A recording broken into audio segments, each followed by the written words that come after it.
ஓம் சாந்தி. எல்லோரும் குஷியாக இருக்கிறீங்களா? 12/2/2025 சாக்கார் முரளி பாப்தாதா சொல்கிறாங்க, இனிமையான குழந்தைகளே,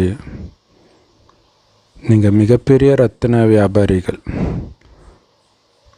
இந்த அழிவற்ற ஞான ரத்தினங்களை கொடுத்து ஒவ்வொருத்தரையும் நீங்கள் மிகப்பெரிய செல்வந்தர் ஆக்கணும் இல்லையா? ஸோ இதனால் நமக்கும் லாபம், வாங்குகிறவங்களுக்கும் லாபம். கேள்வி, உங்களுடைய வாழ்க்கையை வைரம் மாதிரி ஆக்கிக்கணும் அப்படின்னா எந்த ஒரு முக்கியமான விஷயத்தில் ரொம்ப ரொம்ப எச்சரிக்கையாக இருக்கணும்? சங்கதோஷம் இல்லையா? நீங்கள் யாரோட பழகுறீங்க அப்படிங்கிறது ரொம்ப ரொம்ப முக்கியமான விஷயம்.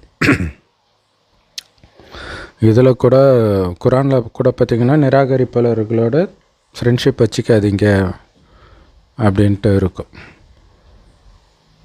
ஸோ இங்கே இறைவனுடைய வழியை ஃபாலோ பண்ணாத பிரம்மகுமாரிகள் கூட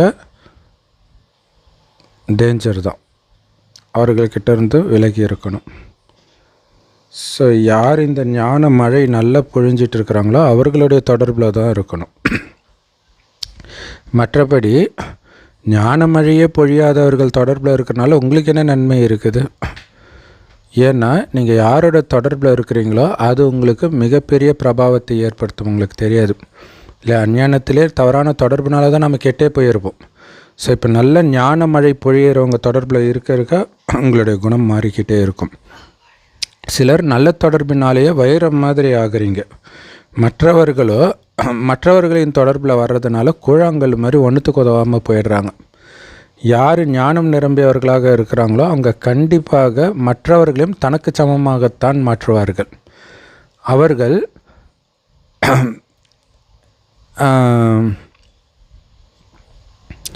ஸோ அந்த மாதிரி வைரம் மாதிரி ஆகிறவங்க கண்டிப்பாக யாருடைய தொடர்பில் இருக்கிறோன்றதில் கவனம் வைப்பாங்க. ஓம் சாந்தி. இனிமையிலும் இனிமையான ஆன்மீக குழந்தைகளே, ஒட்டுமொத்த உலகத்தையும் ஒட்டுமொத்த நாடகத்தையும் புத்தியில் நல்ல ஞாபகம் வச்சுருக்கிறீங்க. அதோடைய வித்தியாசமும் உங்களுக்கு தெரியும். புது உலகத்துக்கும் பழைய உலகத்துக்கும் உள்ள வித்தியாசம் இது உங்களுடைய புத்தியில் ரொம்ப உறுதியாக பதிவாக இருக்கணும். தங்க யுகத்தில் எல்லாருமே உயர்ந்தவர்களாக, நிர்விகாரிகளாக, தூய்மையானவர்களாக, அனைத்தும் நிரம்பியவர்களாக இருப்பாங்க. எப்போவுமே தன்னை ஒரு நிரம்பியவர்களாக அனுபவப்படுவாங்க. இது இல்லை அது இல்லை அந்த எண்ணமே இருக்காது. புலம்பவே மாட்டாங்க. அந்த சொர்க்கத்தில் அந்த மாதிரி உயர்ந்த பதவி அடைந்தவர்கள் இப்போவுமே எதுக்கும் புலம்ப மாட்டாங்க. இப்போ உலகம் ரொம்ப தாழ்ந்து போயிடுச்சு. விகாரி உலகமாக, அழுக்கான உலகமாக, காலியான உலகமாக ஆயிடுச்சு. குழந்தைகள் இந்த 2 உலகத்துக்கும் நடுவில் சங்கமயுகத்தில் இப்போ இருக்கிறீங்க. உங்கள் புத்தி எங்கே இருக்கணும்? நடுவில் இருக்கணும். கலியுகத்தை நோக்கி இருக்கக்கூடாது. உங்கள் முகம் எதை நோக்கி இருக்கணும்? சத்தியுகத்தை நோக்கி இருக்கணும். ஏன்னா அந்த பக்கம்தான் நீங்கள் போக போகிறீங்க. எங்கெல்லாம் நதி கடலில் கலக்குதோ அதையெல்லாம் சங்கமம்னு சொல்லுவோம். ஸோ கும்பமேளா கூட அப்படி தான் கொண்டாடப்படுறது. ஜென்ரலாக கடலை நதி கலக்கிற இடத்துல தான் கும்பமேளா கொண்டாடுவாங்க. சில சமயம் நதியோட கலக்கிற இடத்துலையும், இப்போ பிரயாகராஜில் திரிவேணி சங்கமம் நடக்குது இல்லையா, அங்கேயும் கொண்டாடுறாங்க. ஸோ அப்போ நதி கடலில் கலக்கும் பொழுது நதியின் பக்கம் இனிப்பான தண்ணியும் கடலின் பக்கம் உப்பு தண்ணியும் இருக்கும். அதே மாதிரி இதுவும் சங்கமம். ஒரு பக்கம் உப்பு தண்ணி மாதிரி கலியுகம், இன்னொரு பக்கம் இனிமையான தண்ணி சத்தியுகம். ரெண்டும் கலக்கிற இடம் இது. ஸோ இங்கே இருக்கிற எதையும் எடுத்துகிட்டு அங்கே போகக்கூடாது இல்லையா? அது இனிமையான தண்ணி உள்ள உலகம் அது. ஸோ அதனால் இதுவும் சங்கமம். கண்டிப்பாக தங்க யுகத்தில் லக்ஷ்மி நாராயணனுடைய ராஜ்யம்தான் இருந்தது. ஸோ இப்போ மீண்டும் அதை நோக்கி தான் சக்கரம் சுற்றுது. இப்போ சங்கமத்தில் இருக்கிறோம். இரும்பு யுகத்தின் இறுதியில் எல்லோரும் துக்கம் அடைஞ்சிடுறாங்க. ஸோ இதைத்தான் காடு அப்படின்னு சொல்ல முடியும். தங்க யுகத்தை பூந்தோட்டம்னு சொல்லுவோம். முள்ளுக்காட்டில் இருந்த முட்களாக இருந்த நீங்கள் இப்போ பூந்தோட்டத்திற்கு தகுதியுடைய மலர்களாக மாறிட்டு இருக்கிறீங்க. தெய்வீக நறுமணம் வீசக்கூடிய மலர்களாக, தெய்வீக குணங்கள்ன்ற நறுமணம் மிக்க மலர்களாக மாறுறீங்க. ஸோ அதனால் நான் எல்லையற்ற தந்தைக்கிட்ட இருந்து இந்த ஆஸ்தியை அடைஞ்சிட்டு இருக்கிறேன் அப்படிங்கிற விழிப்புணர்வு எப்போவுமே உங்களுக்கு இருக்கணும். மலராகிட்டு இருக்கிறேன்ட்டு உங்கள் புத்தியில் எப்பவும் இது இருக்கணும். 84 பிறவிகளின் கதை அது பொதுவானது இல்லையா? அது ஞானம் கொடுக்குறாரு. ஆனால் இப்போ நீங்கள் என்ன ஆகிட்டு இருக்கிறீங்கன்றது தான் ரொம்ப முக்கியமான விஷயம் இதில். ஏன்னா 84 பிறவி முடிச்சாச்சு. இப்போ தங்க யுகத்துக்கு போகிறோம் அப்படிங்கிற அந்த ஒரு விஷயத்தில் தான் உங்களுடைய புத்திக்கு அவ்வளோ சத்து கிடைக்குது இல்லை? மிகப்பெரிய ஆறுதல், மிகப்பெரிய சந்தோஷம் கிடைக்குது. அங்கேருந்து வந்துருக்கிறோம், அங்கே போக போகிறோம் அப்படின்ட்டு.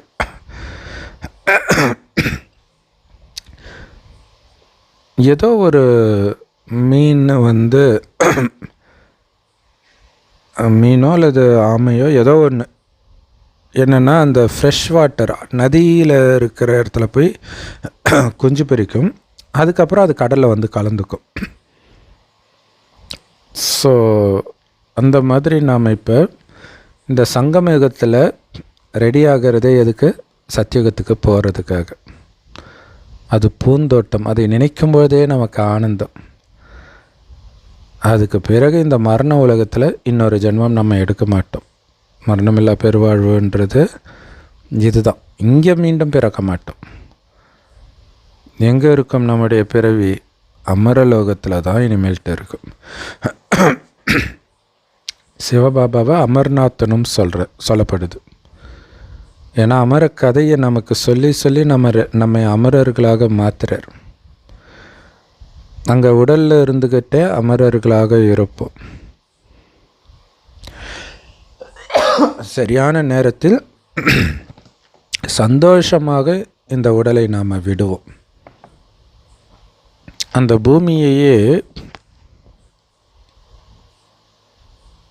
பூமியை மரண உலகம்னு சொல்ல மாட்டோம்.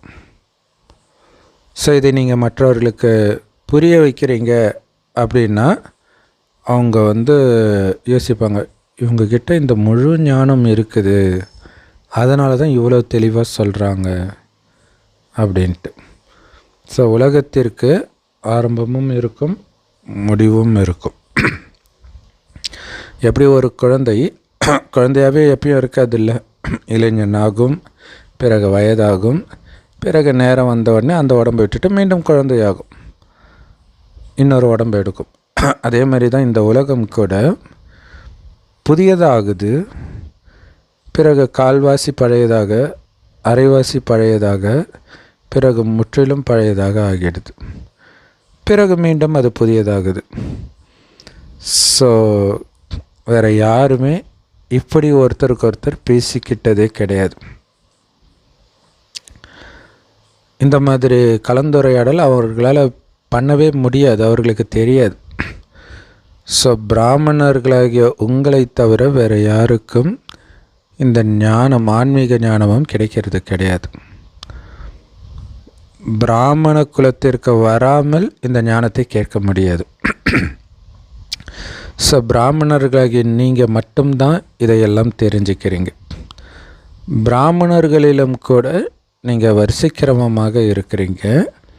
சிலர் துல்லியமாக புரிய வைக்கிறீங்க, மற்றவர்களால் புரிய வைக்க முடியல. புரிய வைக்க முடியலனாலே அவங்க எதையுமே அடையலைன்னு தான் அர்த்தம். இல்லை கேட்குறாங்க, இந்த காதில் வாங்கி அந்த காதில் விட்டுட்டாங்கன்னு அர்த்தம். ஏன்னா புரிஞ்சுக்கிட்டாங்கன்னா கண்டிப்பாக புரிய வைக்க முடியுமே. நகை வியாபாரிகளில் கூட சிலர் மில்லியன் கணக்கான மதிப்பு, கோடிக்கணக்கான ரூபாய் மதிப்புள்ள ஸ்டாக் வச்சுருப்பாங்க. அப்போ கோடிக்கணக்கில் இல்லையா, இப்போ பல கோடி கணக்கு வரும். சிலர் 10,000 அளவுக்கு கூட ஸ்டாக் வச்சுருக்க மாட்டாங்க. இல்லை, நல்ல வியாபாரி தான் அந்த மாதிரி கோடிக்கணக்கான ரூபாய்க்கு ஸ்டாக் வச்சுருப்பார். சின்ன வியாபாரி 10,000க்குள்ளே தான், சரியாக வியாபாரம் ஆகலைன்னா கம்மியாக தான் வச்சுருப்பார். அதே மாதிரி தான் நீங்களும். உதாரணத்துக்கு ஜானகி தாதியை பாருங்கள், நல்ல நகை வியாபாரி. அவங்க எவ்வளோ விலை மதிப்பற்ற நகைகள் அவங்கக்கிட்ட இருக்குது. ஸோ அதை தானம் கொடுத்து சிலரை அவங்க ரொம்ப பணக்காரர்களாக மாற்றுறாங்க. சிலர் சிறு வியாபாரிகளாக இருக்கிறாங்க, அவர்களால் அந்த அளவிற்கு இந்த ஞானத்தை தானம் பண்ண முடியறதில்லை. அதனால் அவங்களுடைய பதவியும் கம்மியாக தான் இருக்குது. நீங்கள் எல்லோருமே நகை வியாபாரிகள். இந்த நகை ஞான ரத்தினங்கள், அழிவற்ற ஞான ரத்தினங்கள்னாலான நகை. யார் நல்ல நகைகள் வச்சுருக்கிறாங்களோ, அதாவது இந்த ஞான ரத்தினங்கள் வச்சிருக்கிறவங்க பணக்காரர்களாக ஆகி மற்றவர்களையும் பணக்காரர்களாக ஆக்குவாங்க. எல்லோருமே நல்ல ரத்தின வியாபாரி ஆவாங்கன்னு சொல்ல முடியாது. ஸோ அனுபவம் வாய்ந்த வியாபாரிகளை பெரிய பெரிய சென்டருக்கு அனுப்புகிறாங்க. ஸோ முக்கியமான மனிதர்களுக்குத்தான் நல்ல நகைகளை கொடுப்பாங்க இல்லையா. ஸோ அதே மாதிரி நல்ல கை தேர்ந்தவர்கள் தான் பெரிய பெரிய கடையில் வேலைக்கு அமர்த்தப்படுவார்கள். அதே மாதிரி தான் இங்கேயும் நல்ல வியாபாரியாக இருக்கிறவங்கள தான் நல்ல நல்ல சென்டருக்கு அனுப்புகிறாங்க. பாபாவை வியாபாரி, நகை வியாபாரி அப்படின்னும் சொல்லப்படுது. அவர் இந்த ஞான ரத்தினங்களின் வியாபாரத்தை பண்ணுறார். அவரை மந்திரவாதினும் சொல்லப்படுது. ஏன்னா அவர்கிட்ட தான் திவ்ய திருஷ்டியின் சாவி இருக்குது. யார் தீவிர பக்தி பண்ணுறாங்களோ அவர்களுக்கு காட்சி கிடைக்குது. இங்கே அந்த மாதிரி காட்சி கிடைக்கிற விஷயம் கிடையாது. நாடகப்படி கிடைச்சிருக்கலாம், ஆனால் இங்கே காட்சி காட்டுறது லட்சியம் கிடையாது. காட்சி அடைவதற்காக நீங்கள் எதையும் பண்ணுறதில்ல. உயிரோட்டமாக சொர்க்கத்தை அடையிறதுக்காகத்தான் முயற்சி பண்ணுறீங்க. காட்சியில் திருப்தி அடைகிறவங்க கிடையாது நாம். ஸோ கடைசியில் நம்ம ரிசல்ட் வெளியாகும்போது நமக்கு காட்சி கிடைக்கும், என்னென்ன பதவி அடைவோன்ட்டு. ஆனால் இவங்க முயற்சியே பண்ணாமல் எனக்கு காட்சி வேணும் காட்சி வேணும்னா என்ன அர்த்தம்? அப்படி காட்சி பார்க்கறதுனால நீங்கள் அங்கே போயிடுவீங்கன்னு அர்த்தம் கிடையாது. இங்கே வீட்டில் உட்காந்துக்கிட்டே கூட நிறைய பேருக்கு காட்சி கிடைக்கிது. நாளுக்கு நாள் காட்சி கிடைப்பது ரொம்ப ரொம்ப ஈஸியாகிடும். நிறைய பேருக்கு பிரம்மா பாபாவுடைய காட்சியும் கிருஷ்ணருடைய காட்சியும் கிடைக்கிது. ஸோ அவர்களுக்கு அந்த காட்சியின் மூலமாக அவர்களுக்கு உணர்த்தப்படுறது என்னது? இந்த பிரம்மா கிட்ட போங்க, எப்படி கிருஷ்ணராக ஆகிறதுன்ற படிப்பை படியுங்க அப்படின்னு உணர்த்தப்படுது காட்சியின் மூலமாக.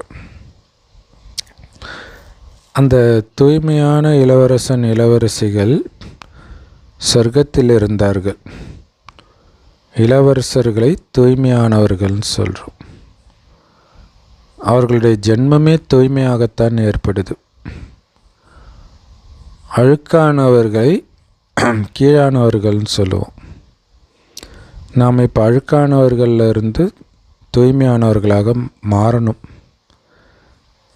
இதுதான் நம்முடைய லட்சியம். அதனால் இதை நீங்கள் சதா ஞாபகம் வச்சுக்கணும். ஞாபகம் வச்சுக்கிட்டாதான் நீங்கள் மற்றவர்களுக்கும் புரிய வைக்க முடியும். ஸோ பாபா சொல்கிற விஷயங்கள்லாம் நம்ம புத்தியில் இருந்தால் தானே நம்ம மற்றவர்களுக்கும் புரிய வைக்க முடியும். அப்போ தான் மனிதர்கள் இவங்க புத்திசாலிகள் அப்படின்னு புரிஞ்சுக்கோங்க. இவங்களுக்கு யாரோ புத்திசாலி சொல்லி கொடுக்குறாங்கப்பா அப்படின்னு என்னுடைய ஃப்ரெண்டு சொன்னான் ஆரம்பத்தில் பாபா ஞானம் கொடுக்கும்பொழுது. ஸோ கடவுள் சொல்கிறாரான்னு எத்தனையோ தடவை சொல்கிறான், அது மட்டும் அவனுக்கு புரிய மாட்டேங்குது. அவங்கக்கிட்ட சொல்லுங்கள், நாங்கள் சொல்கிறது வேதங்களின் ஞானம் கிடையாது, இது ஆன்மீக தந்தையே கொடுக்குற ஆன்மீக ஞானம். இது திருமூர்த்தி, பிரம்மா, விஷ்ணு, சங்கர் இவர்கள் கூட படைப்பு தான். படைப்பவர் ஒரே ஒரு தந்தை, சிவபாபா. ஸோ சாதாரணமாக லௌகீக அப்பாவை கூட படைப்பவர்னு தான் சொல்லுவோம். ஆனால் அவர் எல்லைக்குட்பட்ட படைப்பவர். இவர் எல்லைக்கு அப்பாற்பட்ட தந்தை, எல்லைக்கு அப்பாற்பட்ட படைப்பவர்.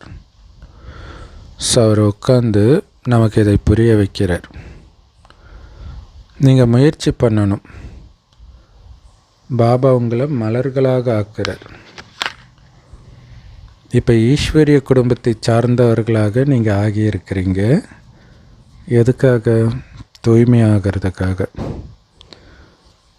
ஸோ ஒருவேளை நீங்கள் அழுக்காகிறீங்க அப்படின்னா நம்ம குலத்துக்கே நிந்தனை ஏற்படுத்துகிறீங்க, களங்கம் ஏற்படுத்துகிறீங்கன்னு புரிஞ்சுக்கோங்க.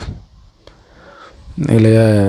நீங்கள் விகாரத்தில் காமத்தில் விழுறீங்க அப்படின்னா உங்களுக்கு மட்டும் இல்லை, நம்ம குலத்துக்கே கெட்ட பேர்.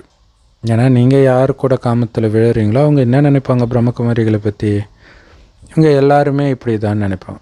நம்ம அப்படி தானே, ஒரு அரசியல்வாதி தப்பாக இருக்கிறத பார்த்தா எல்லோரும் அப்படி தான், ஒரு அரசாங்க அதிகாரி தப்பாக இருக்கிறத பார்த்தா எல்லோரும் அப்படி தான் நினைக்கிறோம்ல. அப்போ உங்கள் கணவன், உங்கள் மனைவி, ஒட்டுமொத்த பிரம்மகுமாரிகளையும் தப்பாக நினைக்கிறதுக்கு நீங்கள் ஒரு காரணமாகிறது எவ்வளோ பெரிய பாவம், யோசிச்சு பாருங்கள். ஸோ குலத்துக்கே கெட்ட பேர் வாங்கி கொடுக்குறீங்க. ஸோ பாபாவுக்கு இதெல்லாம் தெரியும். பிறகு தர்மராஜ் மூலமாக தண்டனை கொடுக்கப்படும். பாபாவோட தர்மராஜும் இருக்கிறார். ஸோ தர்மராஜுடைய கடமையும் முடிவுக்கு வரப்போகுது. ஏன்னா தங்க யுகத்தில் தர்மராஜருக்கு வேலை கிடையாது. மறுபடியும் துவாபர யுகத்துலேருந்து தர்மராஜருடைய பார்ட் ஸ்டார்ட் ஆகிடும். இல்லை, அங்கே பாவம் செய்ய ஆரம்பித்தோடனே தண்டனையும் கிடைக்க ஆரம்பிச்சிடும். ஸோ துவாபர யுகத்திலே எடுத்த உடனே நிலநடுக்கம் ஏற்படுது இல்லையா? ஸோ அங்கே தர்மராஜர் பார்ட் ஸ்டார்ட் ஆகிடுச்சு. பாபா கர்மத்தின் விதியை புரிய வைக்கிறார். கர்மானா என்ன, அகர்மானா என்ன, விகர்மானா என்ன அப்படின்ட்டு. விகர்மம்னா பாவ செயல், அகர்மானா சொர்க்கத்தில் நடக்கிற காரியம். அதில் பாவமும் இருக்காது, புண்ணியமும் இருக்காது.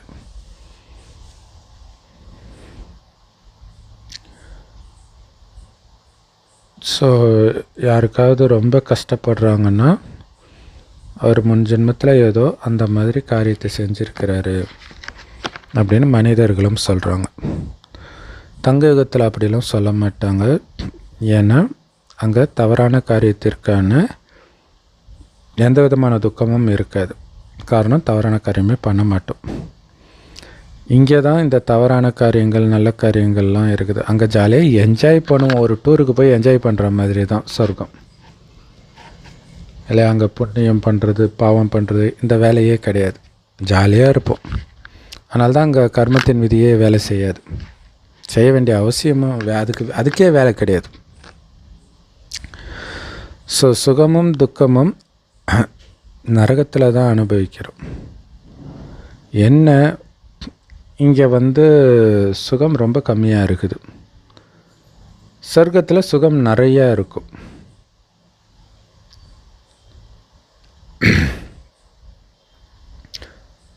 துக்கத்துடைய பேரடையாளம் கூட அங்கே இருக்காது.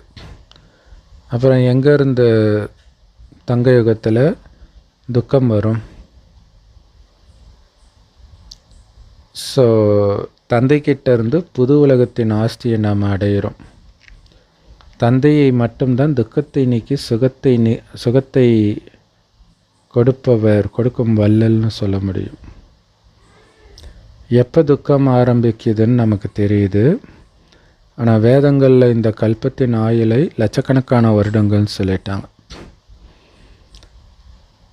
ஆனால் உண்மையிலே 5000 வருடம்தான் கல்பத்தின் ஆயுள்.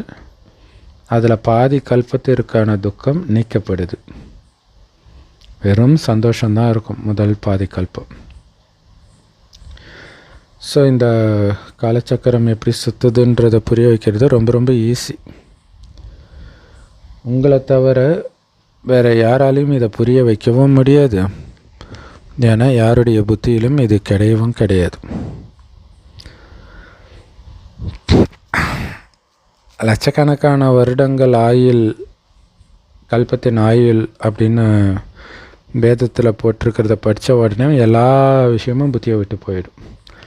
லட்சக்கணக்கான வருஷத்தின் விஷயத்தை பற்றி யார் கவலைப்பட போகிறா? நம்மளே பாபா குழந்தை ஆகிறதுக்கு முன்னாடி ஏன் இப்போ கூட அஞ்ஞானிகள் 2086 உலகம் அழியும், 2186 உலகம் அழியும், அப்போட அதை பற்றி ஏன் கவலைப்படணும், நம்ம தான் இருக்க மாட்டோமே அப்படின்னு நினைப்பாங்க. ஆனால் நமக்கு தான் தெரியுது, ஆஹா 5000 வருஷம்தான் அது முடிய போகுது, கண்ணு முன்னாடி பார்க்க போகிறோம் அப்படின்னு தெரியுது. சொர்க்கமாக நேற்று இருந்துச்சு உலகம். சூரியவம்ச சந்திரவம்ச ராஜ்யம் இருந்தது. ஸோ பிராமணர்களுடைய பகல்னு சொல்கிறாங்க இல்லையா, சிவபாபாவுடைய பகல்னு சொல்கிறது கிடையாது. ஸோ இது பிராமணர்களின் பகல் மற்றும் பிராமணர்களின் இரவு. ஸோ பிராமணர்கள் சொர்க்கத்துக்கு போகும்போது பகல், பிறகு பக்தி மார்க்கத்துக்கு போகும்போது இரவாயிடுது. இப்போ பக்தி மார்க்கத்திற்கும் சொர்க்கத்திற்கும் இடையில் சங்கமயுகத்தில் இருக்கிறோம். இதை பகல்னும் சொல்ல முடியாது, இரவனும் சொல்ல முடியாது. நாம் இப்போ பிராமணர்களாகவும் பிறகு தேவதைகளாகவும் பிறகு திரேதாயுகத்தில் சத்திரியராகவும் ஆவோம். செய்து உங்களுடைய புத்தியில் உறுதியாக பதிய வைங்க. யாருக்குமே இது தெரியாது. இப்போ எந்த அளவுக்கு உறுதியாக பதிய வைக்கிறீங்களோ அந்த அளவிற்கு நம்ம மூலமாகவே இந்த ஞானம் வெளிப்படும்.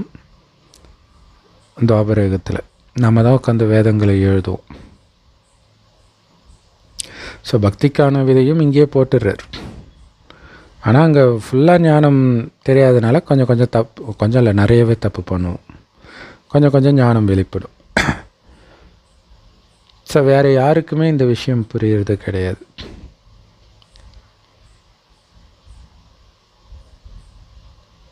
கல்பத்தின் ஆயுள் ரொம்ப நீண்டதாக எழுதியிருக்கிறாங்க, அப்படி தானே வேதத்தில் இருக்குதுன்னு சொல்கிறாங்க.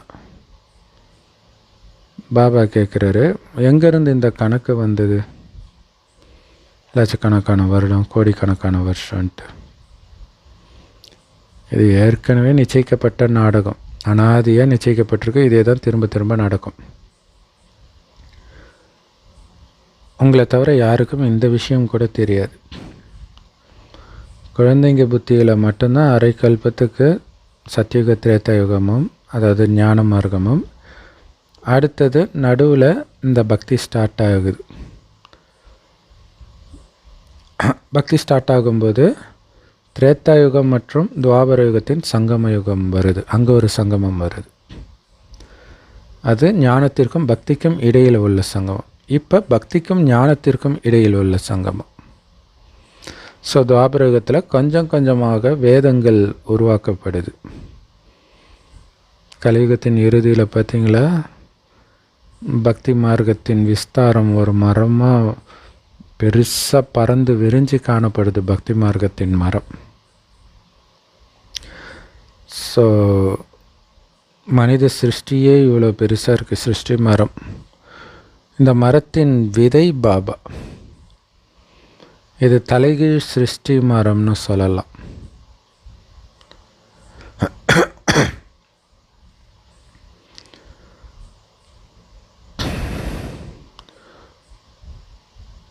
ஸோ பரந்தாமத்தில் கூட அது தலைகீழே இருக்கும் ஆத்மாக்களின் மரம். ஸோ தலைகீழ் சிருஷ்டி மரம் அப்படின்னு பாபா சொல்கிறதுக்கு ஒரு காரணம், பாபா மேலே இருக்கிறாரு, பிறகு சூக்ஷ்ம தேவதை சூக்ஷ்ம லோகத்தில் பாபாவுக்கு அடுத்ததாக உயர்ந்தவர்கள் அவங்க, அதுக்கப்புறம் இந்த பூமியில். ஸோ பூமியில் கூட ஃபஸ்ட்டு கிளைகள் இல்லாமல் இருக்கும் தேவதா தர்மம், பிறகு தான் கிளைகள் வருது. ஸோ முக்கியமானது ஆதிசநாதன தேவி தேவதா தர்மம். முதல் தர்மமும் அதுதான், அனாதி ஆனதும் அதுதான், முக்கியமான தர்மமும் அதுதான். ஸோ பாபா உங்ககிட்ட சொல்கிறது எதையுமே இதுக்கு முன்னாடி நீங்கள் கேள்விப்பட்டிருக்க மாட்டீங்க, முற்றிலும் புதுசு. யாருக்குமே இந்த தேவதா தர்மத்தை ஸ்தாபனை செய்தவர் யாருன்னு தெரியாது. ஸ்ரீ கிருஷ்ணரோ குழந்தை, தேவதா தர்மத்தில் பிறந்த குழந்தை, அவர் எப்படி ஸ்தாபனை பண்ணியிருக்க முடியும்? இந்த ஞானத்தை கொடுப்பவரோ அப்பா. ஆனால் அப்பா பேருக்கு பதிலாக குழந்தையோடைய பேரை போட்டுட்டாங்க. நேற்று சொன்னார் இல்லையா பாபா, கிருஷ்ணரை தாளாட்டுவாங்க, ஏன்னா குழந்தைய தானே தாளாட்டுவாங்க. எங்கேயாவது சிவபாபாவை சிவலிங்கத்தை தாளாட்டி பார்த்துருக்குறீங்களா அப்படின்னு சொல்லுவார். முதல்ல சிவனை குழந்தையாகவே காட்ட மாட்டாங்க இல்லையா.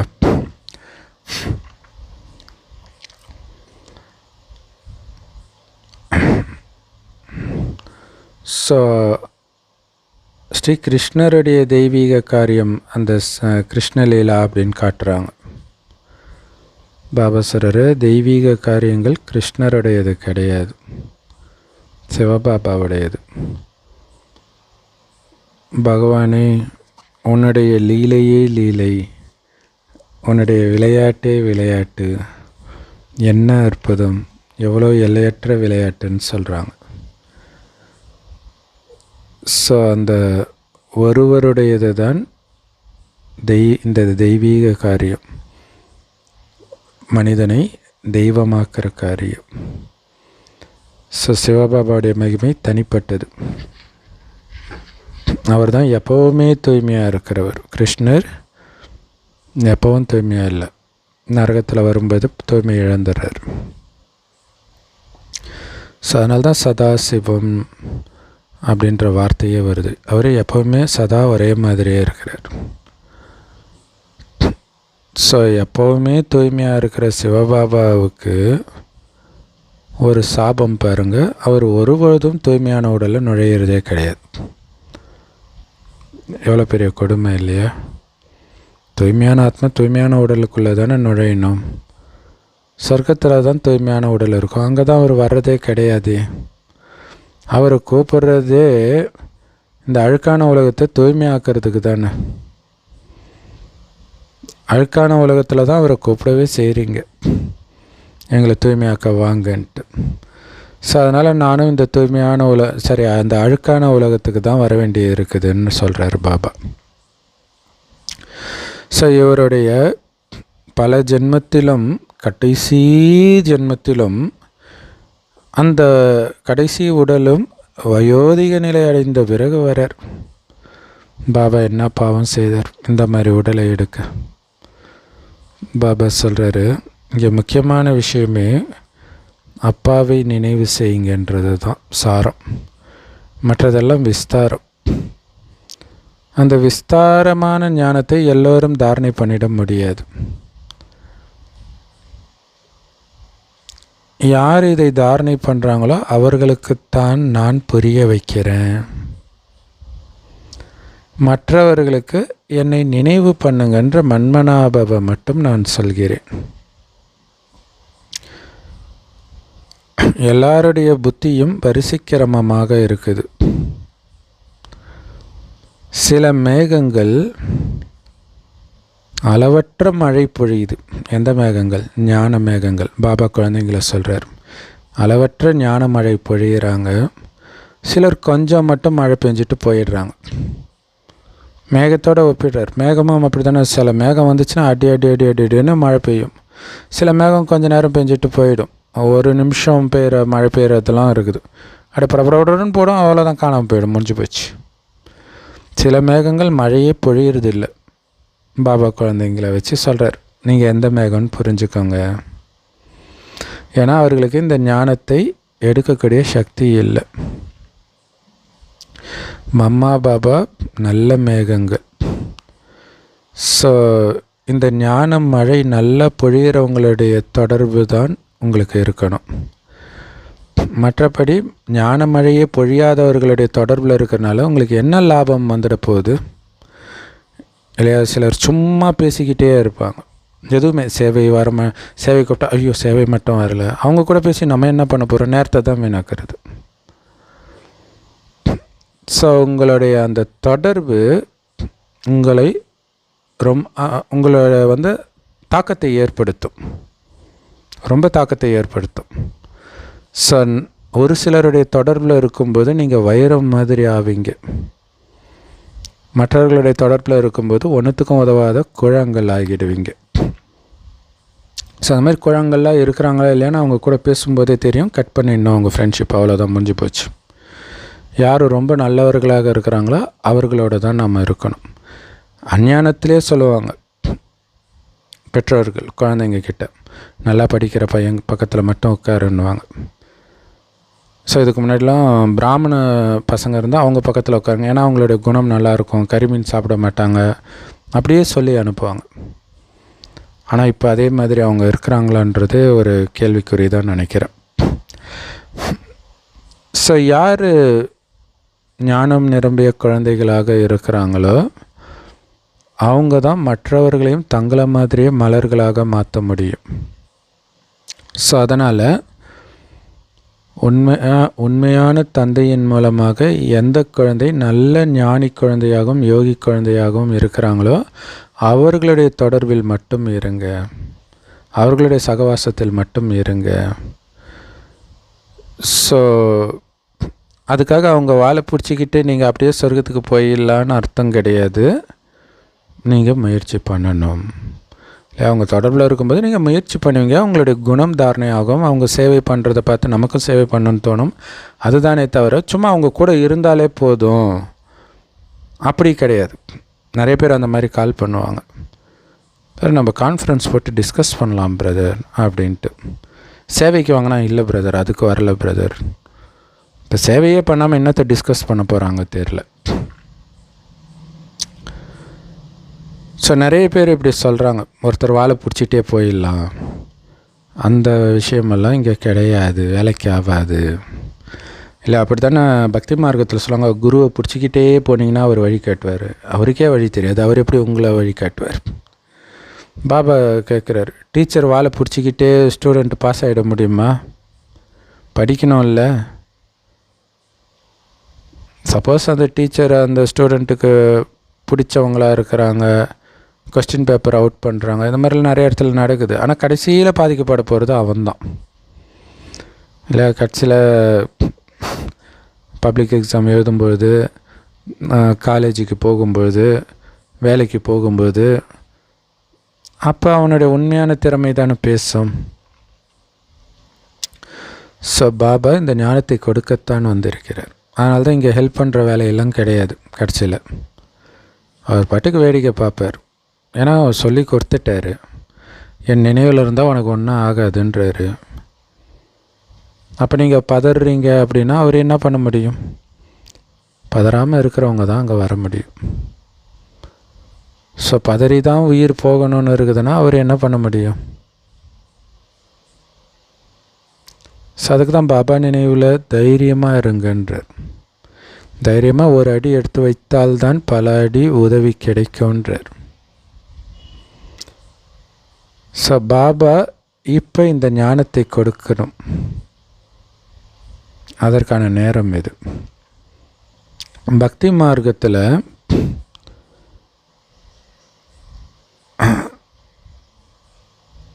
நம்ம போய் ஞானத்தை கொடுக்கணும்னு கூட அவருடைய புத்தியில் எண்ணம் வராதுன்றார். இது எவ்வளோ பெரிய ஆச்சரியம் பாருங்கள்.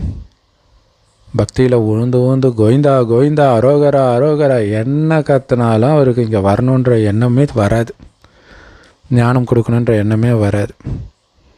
ஸோ இந்த விஷயம் சொல்லும்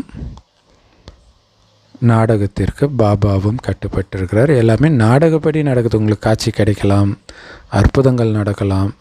பாபா சொல்கிறார், இது எதையுமே நாம் பண்ணுறது கிடையாது. ஒரு சிலருக்கு சாட்சாத்காரம் கிடைக்கணும்னு நாடகத்தில் இருந்துச்சுன்னா அவர்களுக்கு காட்சி கிடைக்கும், அவ்வளோதான். ஸோ நான் உட்காந்து ஒவ்வொருத்தருக்கா காட்சி கொடுக்குறேன்னு அர்த்தம் கிடையாது. கடைசியில் கூட அப்படி தான் காட்சி கிடைக்கும். இது நாடகத்தில் பதிவாகி இருக்குது. யாருக்காவது தேவியோடைய காட்சி கிடைக்கணும் அப்படின்னு ரொம்ப விரும்புகிறாங்க, காளி பக்தர், அம்மன் பக்தர் அப்படின்னா, அது அந்த தேவி வந்து கொடுக்கறது கிடையாது. கடவுளே எனக்கு காட்சி கொடு அப்படின்னு சொல்கிறாங்க. பாபா சொல்கிறார், நாடகத்தில் அது பதிவாகி இருந்தால் அது நடக்கும். ஸோ முஸ்லீம்கள் இன்ஷா அல்லான்றாங்க, அல்லாவுக்கு சித்தமானால் நாம் சந்திப்போம் நாளைக்கு. இன்ஷா அல்லானா அல்லாவின் சித்தமானால். ஆனால் உண்மையிலே இது அல்லாவின் சித்தம் கூட கிடையாது. நாடகத்தில் பதிவாகி இருந்தால் அது நடக்கும். நாடகத்தில் எல்லாமே நன்மையில் தான் இருக்கும், அதை புரிஞ்சுக்கணும். அதான் பாபா சொல்கிறாரு, ஞானத்தை கொடுக்குறாரு, மறுபடியும் விகாரத்தில் விழுறாங்கன்னா பாபா புரிஞ்சுக்கிறார், ஆமாம் நாடகப்படி வேலைக்காரனும் உருவாகணும்ல, அவங்களும் தேவை தானே. ஸோ அதனால தான் நடக்குது போல இருக்குன்னா அவர் அமைதியாக இருக்கிறார். இந்த நாடகத்துடைய ஞானம் உங்களை அமைதிப்படுத்தும். ஸோ அந்த நாடகத்தை பற்றி சிந்தனை பண்ணிக்கிட்டே இருக்கணும். நாடகத்தில் பதிவாகி இருந்தால்தான் காட்சி கிடைக்கும். நானுமே நாடகத்தில் கட்டுப்பட்டு இருக்கிறேன். பாபா சொல்கிறாரு, நான் இந்த உலகத்திற்கு வருகிறேன். இவருடைய உதடு மூலமாக பேசுகிறேன், இவருடைய கண்கள் மூலமாக உங்களை பார்க்குறேன். ஒருவேளை இவருடைய உடம்பு இங்கே இல்லைன்னா நான் எப்படி உங்களை பார்க்கறது? கண்டிப்பாக இந்த அழுக்கான உலகத்துக்கு நான் வர வேண்டி இருக்குது. ஏன்னா என்னத்தான் நீங்கள் சொர்க்கத்துக்கே கூப்பிடல, இங்கே தான் விழுந்து விழுந்து கூப்பிட்றீங்க. நாளுக்கு நாள் பக்தியில் கூட்டம், கும்பமேளாவில் ஒரு கூட்டம், வைகுண்ட ஏகாதசிக்கு கூட்டத்தில் இறந்தாங்க. இன்றைக்கி தைப்பூசத்துக்கும் அந்த மாதிரி நிலையை ஏற்படுத்திடாதீங்கன்னு சொல்கிற அளவுக்கு எல்லா கோயிலையும் கூட்டம் ஜேன்னு இருக்குதுன்றாங்க. விழுந்து விழுந்து கூப்பிட்றாங்க. அவ்வளோ துக்கம் மனிதர்களுக்கு. சொர்க்கத்தில் சுகமாக இருக்கிறனால யாரும் என்னை கூப்பிட்றது கிடையாது. ஸோ இந்த சங்கமயுகத்தில் தான் என்னை கூப்பிட்றாங்க. எப்போ இந்த சங்கமயுகம் இருக்குதோ அப்போ தான் நான் வந்து ஒரு உடலை தாரணை பண்ணுறேன். உடலை எடுத்துத்தான் உங்களை என்னால் பார்க்கவும் முடியுது. நிராகார ரூபத்தில் இருக்கும்போது என்னால் எதையும் பார்க்க முடியாது. எவ்வளோ சூப்பரான பாயிண்ட் சொல்லிட்டார் பாருங்க. கண் இல்லாமல் பார்க்க முடியாது ஆத்மாவனால். I love you Baba. எவ்வளோ பெரிய விஷயம் இல்லையா இது? கண் இல்லாமல் பார்க்க முடியாதுன்றார். கர்மேந்திரியம் இல்லாமல் ஆத்மாவனால் எதையுமே பண்ண முடியாதுன்றார். அப்போ நான் எப்படி பார்க்க முடியும்? எவ்வளோ பெரிய ரகசியத்தை வெளிப்படுத்துகிறார் இல்லையா பாபா? உடம்பு இல்லாமல் நான் எப்படி நகர முடியும், எப்படி பேச முடியும்? கடவுள் எல்லாத்தையும் பார்த்துட்டு தான் இருக்கிறாரு, அனைத்தையும் அவர்தான் செய்கிறார் அப்படிங்கிறது குருட்டு நம்பிக்கைன்றார். அவர் எப்படி பார்க்க முடியும்? கர்மேந்திரியம் இல்லாமல் அவரால் பார்க்க முடியாது. கர்மேந்திரியம் எப்போ அடையிறாரோ, உடல் அடையிறாரோ அப்போ தான் அவரால் பார்க்க முடியும். பாபா சொல்கிறாரு இல்லையா, பரலோகத்தில் இருக்கும் பரமபிதாவே அப்படின்னு கிறிஸ்தவர்கள் வேண்டுறாங்க. பைபிள்லையுமே வரும் நிறைய இடங்களில். அவர் யார், அங்கே இருக்கிறார், அவருக்கு நான் சொல்கிறதெல்லாம் தெரியுமா அப்படின்னு நீ கேட்குறியே அப்படின்ட்டு யோபுக்கிட்ட கேட்பாங்க. உண்மையும் அதுதான், அவருக்கு அது தெரியாது தான். ஸோ நாடகத்தின்படி அவங்கவுங்க நல்ல காரியமும் கெட்ட காரியமும் பண்ணுறாங்க. அது கூட பதிவாகி இருக்குது. நான் உட்காந்து கோடிக்கணக்கான மக்களுடைய கணக்கை எடுத்து பார்த்துக்கிட்டு இருக்கிறது கிடையாது. கணக்கு வச்சு ஒவ்வொருத்தராக பார்த்து தண்டனை கொடுப்பதும் கிடையாது. உடல் கிடைக்கும்போது தான் நான் எல்லாமே பண்ணுறேன். ஸோ அதை அந்த உடல் எடுத்து அவர் செய்கிற காரியத்தினால்தான் செய்பவர் செய்விப்பவர் அவரேன்னு சொல்கிறாங்க கரண் கராபன்ஹார். இல்லாட்டினா என்னை அப்படி சொல்ல முடியாது. இவருடைய உடலுக்குள்ள பிரவேசம் ஆன பிறகு தான் என்னால் தூய்மையாக்க முடியுது, தூய்மையாக்கும் காரியத்தை செய்ய முடியுதுன்னு பாபா சொல்கிறார். ஸோ இந்த முரளியில் பாபா நிறைய தன்னை பற்றி வெளிப்படுத்துகிறார். ரொம்ப நாளாக நிறைய பேருக்கு இருந்த கேள்விகள் எல்லாம் இதில் சால்வ் ஆகும். நான் இவர் உடலில் வராமல் தூய்மையாக்க முடியாது. மேலே பரந்தாமத்தில் இருந்துட்டு ஆத்மாவால் என்ன பண்ண முடியுன்றார். உடல் மூலமாக மட்டும்தான் ஆத்மா தன்னுடைய பாகத்தை நடிக்கும். அதே மாதிரி தான் நான் கூட இங்கே வந்து என் பாகத்தை நடிக்கிறேன். அப்போ பக்தி மார்க்கத்தில் பாபா வராரா அப்படின்னா வரல அப்படிங்கிறது தான் ஆன்சராக இருக்குது. ஏன்னா நாடகத்தில் பதிவானது தான் அங்கே நடக்குது. அங்கே காட்சி தான் கிடைக்கும் இல்லையா எல்லாருக்குமே. அந்த காட்சி கிடைக்கிறது எல்லாமே நாடகத்தின்படி நடக்குதுன்ற. உடல் இல்லாமல் யாராலையும் எதுவும் பண்ண முடியாது. எனக்கு ஆனால் துவாபரகத்தில் பாபா வராரா அப்படிங்கிறது முரளியில் அவர் சொல்கிற மாதிரி தெரியல. இல்லை சங்கமயுகத்தில் மட்டும்தான் பூமிக்கே வராரா, இல்லை துவாபரகத்திலே வர ஆரம்பிச்சிட்டாரா. ஆனால் என்னுடைய பாட்டு துவாபரகத்தில் தொடங்குதுன்றாரு. ஸோ அது எப்படி அப்படிங்கிறதும் புரியல.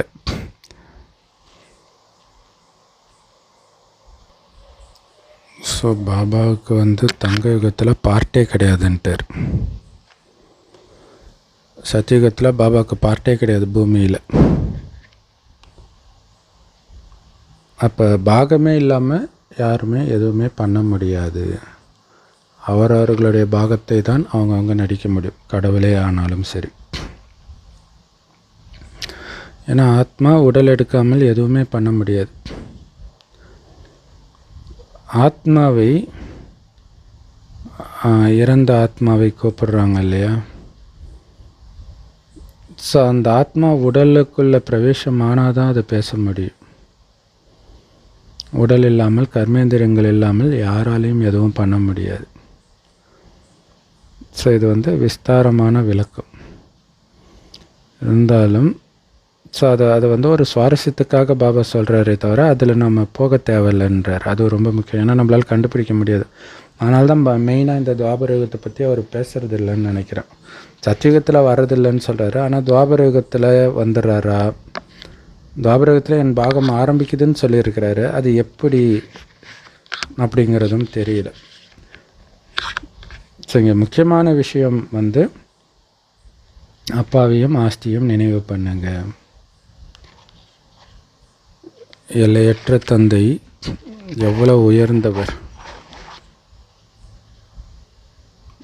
கண்டிப்பாக ஏதோ ஒரு காலத்தில் அவர்கிட்ட இருந்து நீங்கள் உயர்ந்த ஆஸ்தியை அடைஞ்சிருப்பீங்க. ஆனால் இது யாருக்குமே தெரியல. துக்கம் வரும்போது மட்டும் துக்கத்தை நீக்கி சுகத்தை கொடுக்க வான்னு கூப்பிட்றாங்க. ஸோ அப்போ ஒரு காலத்தில் அந்த சுகத்தை அடைஞ்சிங்கன்றதை மறந்துட்டீங்க. சரி, அவர் எப்போ வருவார் அதுவும் தெரியல. ஸோ புது புது விஷயங்களை குழந்தைங்க கேட்குறீங்க. இப்போ நீங்கள் அழிவற்றவர்களாக அமரர்களாக மாறிட்டு இருக்கிறீங்க. அந்த அமர லோகத்துக்கு நீங்கள் போயிட்டு இருக்கிறீங்க. எத்தனை முறை அமரலோகத்திற்கு போயிருக்கிறீங்க தெரியுமா? எண்ணவே முடியாது. எண்ணற்ற முறை. அதுக்கு ஒரு முடிவே கிடையாது. நிறைய பேர் கேட்குறாங்க, நான் மோட்சம் அடைய முடியாதா, இந்த பிறப்பிறப்பு சக்கரத்துலேருந்து விடுபட முடியாதா அப்படின்ட்டு அவங்கக்கிட்ட சொல்லுங்க. முடியாது. இது அனாதியான நாடகம். இதுக்கு ஒருபொழுதும் அழிவு வராது. இந்த நாடகம் நடந்துக்கிட்டே தான் இருக்கும். இந்த அனாதியான சக்கரம் கண்டிப்பாக சுற்றிக்கிட்டே இருக்கும். இந்த நேரத்தில் மட்டும்தான் குழந்தைங்களுக்கு உண்மையான பகவானை தெரிஞ்சிருக்கிறீங்க. நீங்கள் சந்நியாசிகள், ஃபக்கீர்கள் கிடையாது இல்லையா? சந்நியாசம் பண்ணுறோம், ஆனால் ஃபக்கீர்கள் கிடையாது. ஃபக்கீர்கள் அப்படிங்கிறது வந்து பிச்சை எடுத்து சாப்பிட்ற சன்னியாசி, அது கிடையாது. சன்னியாசம் பண்ணுறீங்க ஆனால் பிச்சை எடுத்து சாப்பிடல. இப்போ சீரடி சாய்பாபாவிலும் ஃபக்கீர்னு தான் சொல்லுவாங்க.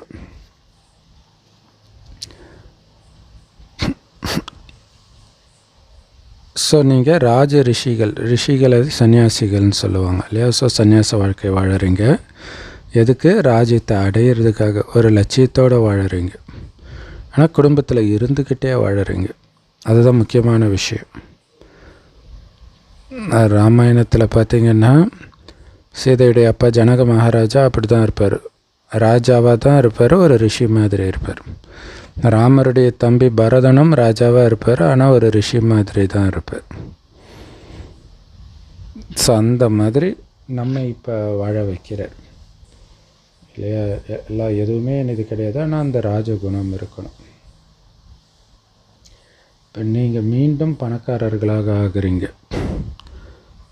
பாரதம் எவ்வளவு பணக்கார நாடாக இருந்துச்சு, ஆனால் இப்போ எப்படி இருக்குது? அந்த மாதிரி ஒரு பிச்சைக்கார நாடாக மாறி போயிடுச்சு. தங்கக்குருவி பிச்சைக்கார நாடாக மாறிடுச்சு. ஸோ கடன் மேலே கடன் வாங்கிட்டு இருக்கிறோம். எல்லையற்ற தந்தை வந்து எல்லையற்ற ஆஸ்தியை கொடுக்குறார். பாட்டு கூட இருக்குது, பாபா நீங்கள் எங்களுக்கு கொடுத்ததை யாருமே கொடுக்க முடியாதுன்ட்டு. எங்களை உலகத்துக்கே எஜமானர்களாக ஆக்குனீங்க, இப்போவும் ஆக்குறீங்க. இதை எங்ககிட்ட இருந்து யாருமே கொள்ளையடிக்க முடியாது. ஸோ யாராலும் கொள்ளையடிக்க முடியாத செல்வத்தை கொடுத்து உலகத்தின் எஜமானராக்குறீங்க அப்படின்னு பாட்டுலாம் சினிமாவில் பாடியிருக்கிறாங்க. ஆனால் அதை எழுதியவர்கள் இதோடைய அர்த்தத்தை யோசிக்காமலே எழுதியிருக்கிறாங்க. அதான் ஆச்சரியம். சொர்க்கத்தில் வந்து இந்த பிரிவினையே இருக்காது. இந்தியா பாகிஸ்தான் பிரிவினை அந்த மாதிரிலாம் இருக்காது. இங்கே ஒவ்வொரு மாநிலமும் அதது இஷ்டத்துக்கு ஒரு சுயாட்சியாக தான் இருக்குது. அரசாங்கத்தை எதிர்க்குது இல்லையா? மத்திய அரசை ஒவ்வொரு மாநில அரசும் எதிர்த்துக்கிட்டு இருக்குது. இப்படியெல்லாம் சொர்க்கத்தில் இருக்காது. ஸோ உலகம் ஃபுல்லாகவே இது தான் நிலைமையாக இருக்குது. அந்த டெமோக்ரஸி தான் வேணுன்றாங்க. அதுதான் பிரச்சனையை கொடுக்குது.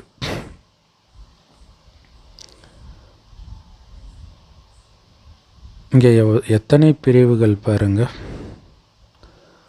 அங்கே வானம் பூமி எல்லாமே உங்களுடையதாக இருக்கும். எங்கே வேணாலும் பறந்து நீங்கள் போகலாம். இங்கே பார்த்தீங்கன்னா அமெரிக்கா ஃப்ளைட்டு சைனாவில் பறந்த சுற்றுவாங்க, சைனா ஃப்ளைட் அமெரிக்காவில் பறந்த சுற்றுவாங்க. இந்த மாதிரி வேலையெல்லாம் அங்கே கிடையாது. ஸோ அப்படிப்பட்ட உலகத்துக்கு நாம் போயிட்டுருக்குறோன்னா குழந்தைங்களுக்குள்ளே எவ்வளோ சந்தோஷமாக இருக்கணும். ஸோ எப்போவுமே சிவபாபா தான் பேசிகிட்டு இருக்கிறாரு அப்படின்னு புரிஞ்சுக்கோங்க. அவர் ஒரு நாள் கூட லீவ் எடுக்கிறது கிடையாது, ஓய்வு எடுக்கிறது கிடையாது, நோய் வர்றது கிடையாது அவருக்கு ஒரு தடவை கூட. ஸோ உங்களுடைய நினைவெல்லாம் சிவபாபா மட்டுமே இருக்கணும். அவர் நிராகாரியாக அகங்காரியாக இருக்கிறார். ஸோ கடவுளுக்கே அகங்காரம் இல்லை, ஒரு வினாடி விடாமல் சேவை செய்கிறாரு. ஒவ்வொரு பாபா குழந்தையும் முடிந்த அளவுக்கு உச்சத்துக்கு எடுத்துகிட்டு போகிறாரு. ஆனாலும் அவருக்கு அகங்காரம் இல்லை. அப்படி இருக்கும்பொழுது நான் இதை செஞ்சேன், நான் அதை செஞ்சேன்னா உங்களுக்கு எதுக்கு அகங்காரம்? சேவை செய்கிறது உங்களுடைய கடமை. உங்கள் குடும்பத்தை பார்த்துக்கிறது உங்களுடைய கடமை தானே, இது குடும்பம் தானே. அது மட்டும் இல்லை, இதுக்கு பலன் வேறு கிடைக்கிது. சும்மா செய்யலை, பல கோடி மடங்கு கிடைக்கிது. அதனால் இதில் அகங்காரம் வர்றதுக்கான அவசியமே கிடையாது. அகங்காரம் வந்துட்டாலே நீங்கள் விழுந்துட்டீங்கன்னு புரிஞ்சுக்கோங்க. சேவை செஞ்சும் வேஸ்ட்டாக போயிடும். நான் இதை செஞ்சேன் அதை செஞ்சேன்னு சொல்கிறதே ஒரு அகங்காரம்ன்றார். நீங்கள் பாட்டுக்கு சேவை பண்ணிக்கிட்டே இருங்க. என் கடன் பணி செய்து கிடப்பதே அப்படின்ட்டு யாரோ சிவனடியார் எழுதியிருப்பாங்க இல்லையா, அது நமக்கு தான் பொருந்தும். அப்படி தான் இருக்கணும். ஏன்னா சேவை செய்கிறது தான் உங்கள் வேலை. பாபாவுடைய அறிமுகத்தை கொடுக்கறது இதுதான் ஆன்மீக சேவை. மற்ற எல்லாமே ஸ்தூல சேவை. அற்புதமான முரளி கொடுத்த அன்பான பாப்தாதாவுக்கு அன்பு நினைவுகள் மற்றும் காலை வணக்கம். பாப்தாதா சொல்கிறாங்க, ஸோ பாபா நமக்கு நடத்துகிறார்ல, ஒரு நாள் கூட லீவ் போடாமல். அதுக்கு பிரதிபலனாக நம்ம என்ன கொடுக்க முடியும்? மலராகி காட்டுங்கள், அவ்வளோதான். அதற்கான முயற்சி பண்ணுங்கள். விகாரத்தில் விழுந்து நம்ம ஈஸ்வரிய பரிவாரத்துக்கே கலங்கத்தை ஏற்படுத்தாதீங்க இல்லையா. உங்கள் கணவன் தானேன்ட்டு நீங்கள் காமத்தில் விழுறீங்கன்னா எல்லா சகோதரியும் உங்கள் கணவன் அந்த கண்ணோட்டத்தில் தான் பார்ப்போம். பிரம்மகுமாரிகளை நம்ம மனைவி மாதிரி தானே எல்லோரும் இருப்பான்னு நினைப்பாங்க. அது எவ்வளோ பெரிய நிந்தனை யோசிச்சு பாருங்கள். நீங்கள் எந்த அளவுக்கு தூய்மையாக இருக்கிறீங்களோ அதை வைத்து தான் மற்ற சகோதரிகளையும் உங்கள் கணவன் தூய்மையாக பார்ப்பாங்க. ஸோ நல்ல ஞானம் நிரம்பிய யோகி குழந்தைகளுடைய தொடர்பில் சகவாசத்தில் மட்டும் இருங்க. நானுங்கிற அகங்காரத்தை முற்றிலும் சந்நியாசம் பண்ணுங்க. அகங்காரமற்றவராகி ஆன்மீக சேவை செய்யுங்க. சேவையை உங்களுடைய கடமையாக நினைத்து பண்ணுங்க. அதனால் கடமையை செய்கிறதுக்கு எதுக்கு அகங்காரம்? ஸோ நிறைய இடங்களில் லஞ்சம் கேட்குறாங்க. கடமை செய்கிறதுக்கு எதுக்கு லஞ்சம்? முதல்ல காசு கேட்டாங்க, இப்போ பெண்ணாக இருந்தால் பெண்ணுடைய கற்பை கேட்குறாங்க. நிறைய அந்த மாதிரி வீடியோ ஆடியோ வந்துக்கிட்டே இருக்குது. அரசாங்க அதிகாரிகள் கணவனை இழந்த பெண்ணுக்கு பென்ஷன் கொடுக்கறதுல இந்த மாதிரி இதெல்லாம் என் கூட அட்ஜஸ்ட் பண்ணிக்கோ, உடனே பண்ணிடுறேன், இல்லைன்னா எவன் கொடுக்குறான் பார்ப்போம், இப்படியெல்லாம் பண்ணுறாங்க. அப்போ நீங்களும் இந்த சேவை செய்யும்போது நான் பண்ணுறேன்ற அகங்காரம் வந்தால் அவங்களுக்கும் உங்களுக்கும் என்ன வித்தியாசம்? யோசிச்சு பாருங்கள். அது எவ்வளோ கேவலமான விஷயம். அந்த மாதிரி தான் உங்களை நீங்கள் மகிமை பாடிக்கிறதோ அல்லது மற்றவர்கள் மகிமை பாடணும்னு எதிர்பார்க்குறதோ இது உங்கள் கடமை, அவ்வளோதான். முடிஞ்சு போச்சு. கடவுள் இல்லைன்னு சொன்ன தந்தை பெரியார் ஒரு ரேடியோ பேட்டியில் நீங்கள் இதை பண்ணுறீங்க அதை பண்ணுங்க, நான் அப்படிலாம் ஏதோ என்னால் முடிஞ்சதை பண்ணுங்க அவ்வளோதாங்க அப்படிங்கிறார். இங்கே அது கூட கிடையாது. இது நம்முடைய கடமை. அதுக்காக தான் பாப்பா குழந்தையாக பிறந்திருக்கிறோம் இல்லையா. சூரபத்மனை அழிக்கிறதுக்கு தானே முருகனுடைய பிறவியே. ராவணனை அழிக்கிறதுக்கு தானே ராமருடைய பிறவியே. ஸோ நாம் தான் இந்த மாயாவை அழிக்கணும், எல்லோருக்கும் ஞானத்தை கொடுத்து அவர்களையும் அழிக்க வைக்கணும். இது நம்முடைய கடமை. ஈஸ்வரிய அரசாங்கம் இருக்கிறதுல பயங்கரமான சம்பளம் அரசாங்க சம்பளம் தான் இல்லையா. அந்த அரசாங்க சம்பளமே லட்சக்கணக்கில் இருக்குதுன்னா ஈஸ்வரிய அரசாங்கத்தின் சம்பளம் எவ்வளோ இருக்கும் இல்லையா. அந்த சம்பளம் கூட அது கொஞ்சம் பிடிப்பாங்க, அந்த மாதிரி விஷயம் இருக்குது. இங்கே அதுவும் கிடையாது. மொத்தமாக எல்லாம் உங்களுக்கே கொடுக்கப்படுது. அங்கே நீங்கள் சம்பாதிச்சுட்டு இறந்து போயிட்டீங்கன்னா அதோடைய பலனை உங்கள் குழந்தை மனைவி அனுபவிப்பாங்க. நீங்கள் போய் ஏழையாக போய் பிறந்துடுவீங்க. ஆனால் இங்கே அப்படி கிடையாது. இங்கே நீங்கள் வேலை செய்கிறதுக்கான பலனை நீங்களே அனுபவிக்க போகிறீங்க. இவ்வளோ சலுகை கொடுத்து வேலை செய்ய சொன்னால் எதுக்கு உங்களுக்கு அகங்காரம்ன்ற செம பவர்ஃபுல்லான வரதானம், ஸ்லோகன் மற்றும் பயிற்சி. பாபா சொல்கிறாங்க, உயிரோடு இறந்தவராகி அனைத்து வீண் விஷயங்களையும் சுபபாவனை மற்றும் உயர்ந்த விருப்பத்தினால் மாற்றிவிடுங்கள். அதுக்கு விளக்கம், பாப்தாதோடைய ஸ்ரீமத் என்னென்னா, குழந்தைகளே, வீண் விஷயத்தை கேட்காதீங்க, வீண் விஷயத்தை பேசாதீங்க, வீண் விஷயத்தை சிந்தனை கூட பண்ணாதீங்க. எப்போவுமே சுப பாவனையோடு சிந்தனை இருக்கணும். சுபமான வார்த்தைகளை மட்டுமே நீங்கள் பேசணும். வீண் விஷயத்தை கேட்க வேண்டியதாக இருந்தால் கூட அதை கூட சுபமான பாவனையோடு கேளுங்க. இல்லை, அதில் உள்ள நல்ல விஷயத்தை பொறுக்கிறது. முடிந்தளவு கேட்கக்கூடாது. பட் அப்படி ஒரு கேட்க வேண்டிய ஒரு நிர்பந்தம் இருக்குது அப்படின்னா, இப்போ நமக்கு மேலே இருக்கிறவங்க பேசுகிறாங்க அப்படின்னா, அதில் ஒரு நல்ல விஷயம் ஏதாவது எடுக்கலாம். இவ்வளோ குழந்தை மாதிரி இருக்கிறாங்க, இந்த மாதிரி எண்ணங்கள் தான் வரணுமே தவிர வேறு நெகட்டிவான எதிர்மறையான எண்ணம் வரக்கூடாது. ஸோ அதனால் எப்போவுமே பிறர் மீது சுப பாவனையும் உயர்ந்த பாவனையும் தான் இருக்கணும். அது அவர்களுடைய வார்த்தைகளின் நோக்கத்தையே மாற்றிவிடும்.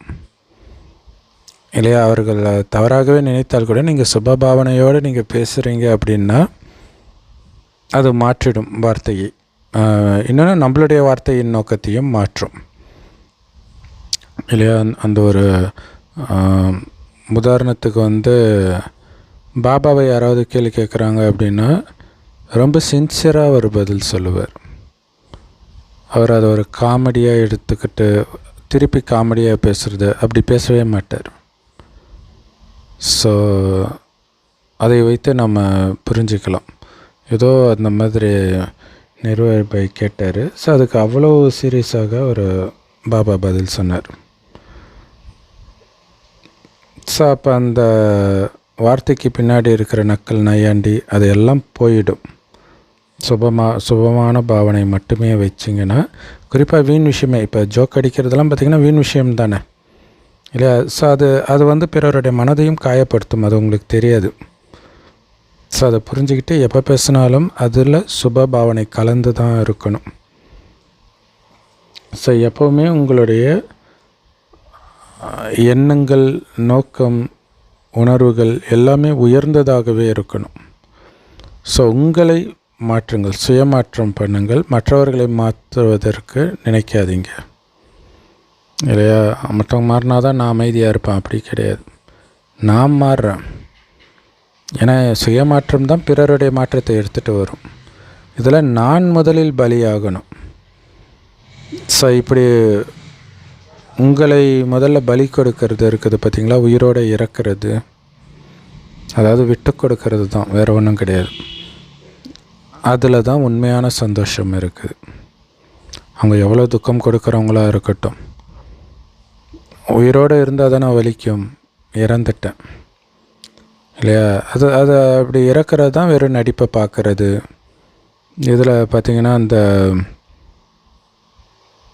அரவான் கதையில் பார்த்திங்கன்னா, மகாபாரதத்தில் வெற்றி அடைகிறதுக்காக பாண்டவர்கள் பலி கொடுக்கணும். அதுக்கு அரவானை பலி கொடுக்குறாங்க. அரவானுடைய ஆசை பார்த்திங்கன்னா, இந்த யுத்தம் ஃபுல்லாக நான் பார்க்கணும் அப்படின்னு ஆசை இருக்கும். எப்படி இறந்தப்புறம் பார்க்க முடியும்? அதனால் அதை தூக்கி அந்த தலையை மட்டும் எடுத்துகிட்டு போய் ஒரு கம்பத்தில் நட்டு மலை மேலே நட்டு வச்சுடுவாங்க. ஸோ முழு யுத்தத்தையும் அவருடைய உடம்பு கண் பார்த்துக்கிட்டே இருக்கும். இப்போ பாருங்கள், அவருக்கு கை கால் எதுவுமே இல்லை. என்ன பண்ண முடியும்? பார்க்க தான் முடியும். அதுதான் விலகி சாட்சியாக இருக்கிறது. அதுதான் உயிரோடு இறந்து போகிறதுன்றது. நம்மளுடைய நினைவு தான் அது அரவான்றது. மற்றபடி அது கொலை பண்ணுறது, தற்கொலை பண்ணிக்கிறதோ கிடையாது. ஸோ அப்படி விலகி பார்க்கும்போது தான் சந்தோஷமே. ஏன் சின்னதாக இருக்கும்போது சந்தோஷமாக இருந்துச்சுன்னா இதுதான் காரணம். விலகி இருந்தோம், என்னுடையவர்கள்ன்ற அந்த உணர்வோ என்ன ஆகுன்ற கவலையோ எதுவும் இல்லாமல் விலகி இருந்தோம், சந்தோஷம் இருந்துச்சு. எப்போ போய் பற்றில் ஒட்டிக்கிட்டோமோ அப்போ தான் துக்கம் வருது. ஸோ அதுக்கு தான் இப்போ விலகுங்கள், மீண்டும் உங்களை நீங்களே பலி கொடுங்கள். இதுதான் மகாபலி. சந்தோஷமாக இறந்து போங்கள். ஏன்னா இந்த மரணம்தான் உண்மையிலே வாழறது. இதுதான் உண்மையிலே உயிரை பலி கொடுக்கக்கூடிய தானம். அங்கே நரபலின்றாங்க இல்லையா. ஸோ அப்படி இறந்து போகிறதுல யாருக்கும் எந்த லாபமும் கிடையாது. உயிரோடு இருந்துக்கிட்டே இறந்த நிலையில் வாழ்வது. ஸோ அப்படி இருக்கும்போது மற்றவர்கள் நம்மை பற்றி ஸோ ஒரு விதத்தில் பார்த்திங்கன்னா மகாபாரதத்தில் பாண்டவர்களை மறுபடியும் கூப்பிட்றாங்க, சூதாட்டம் விளையாட தான் கூப்பிட்றாங்கன்னு தெரியும்.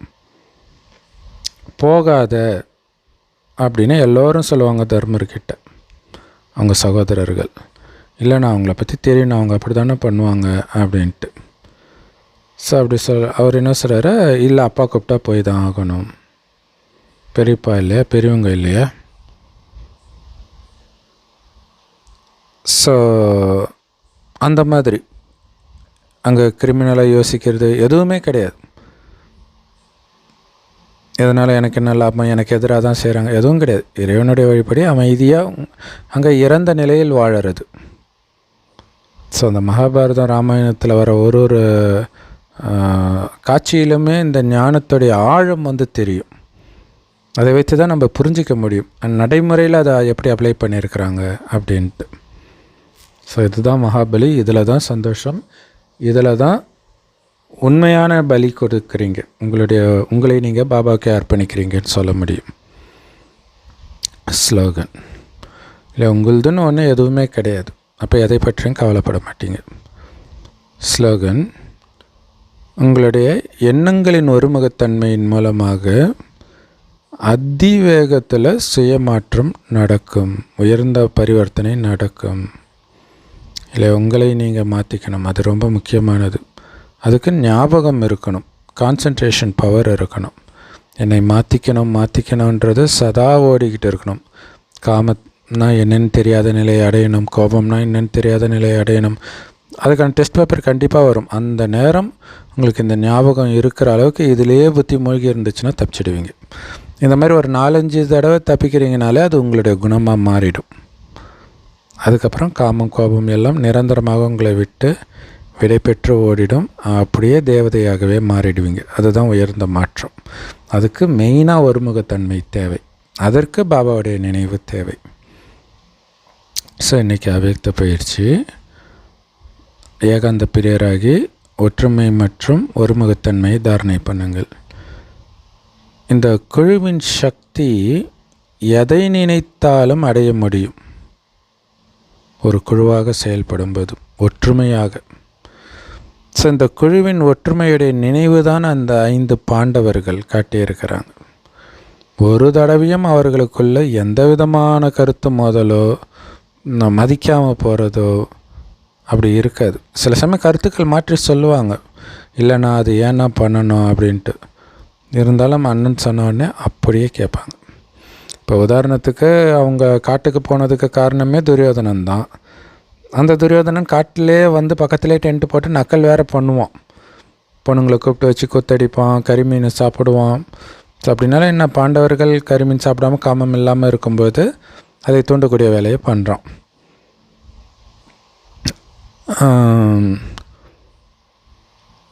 ஸோ வெறுப்பு ஏற்றுறான், துரத்துறதும் இல்லாமல் வெறுப்பும் ஏற்றிட்டு இருக்கிறான்.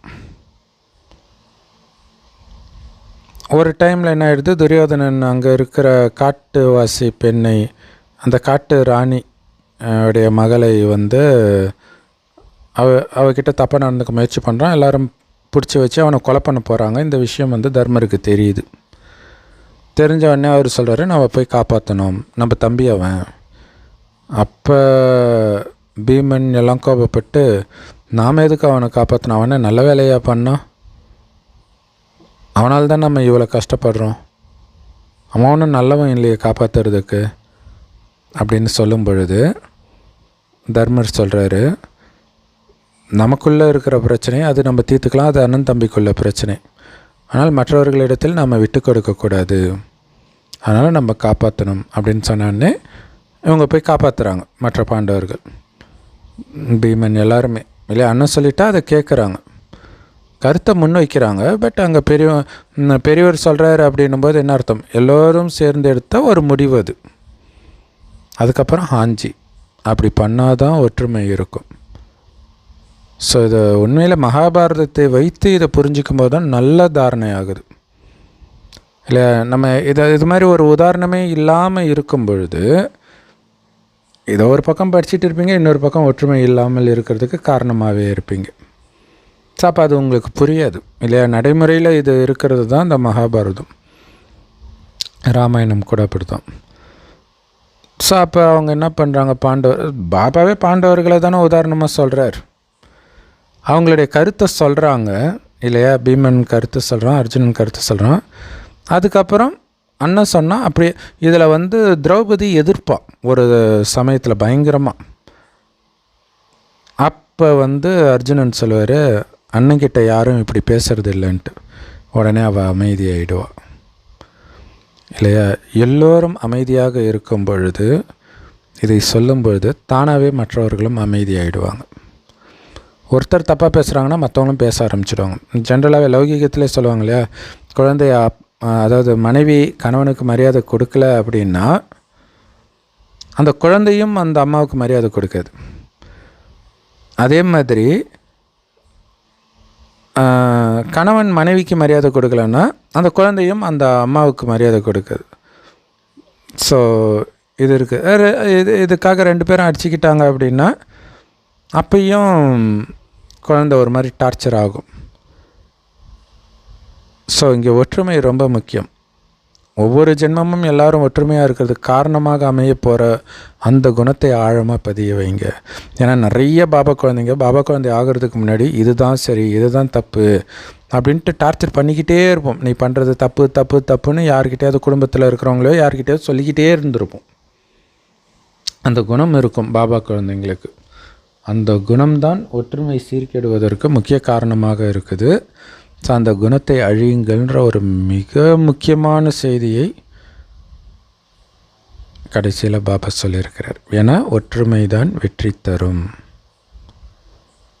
ஸோ அந்த காரணத்தை கொண்டும் ஒற்றுமை குலையக்கூடாது. Om Shanti. Love you BapDada. Thank you BapDada. குஷியாக இருங்க, குளிர்ச்சியாக இருங்க.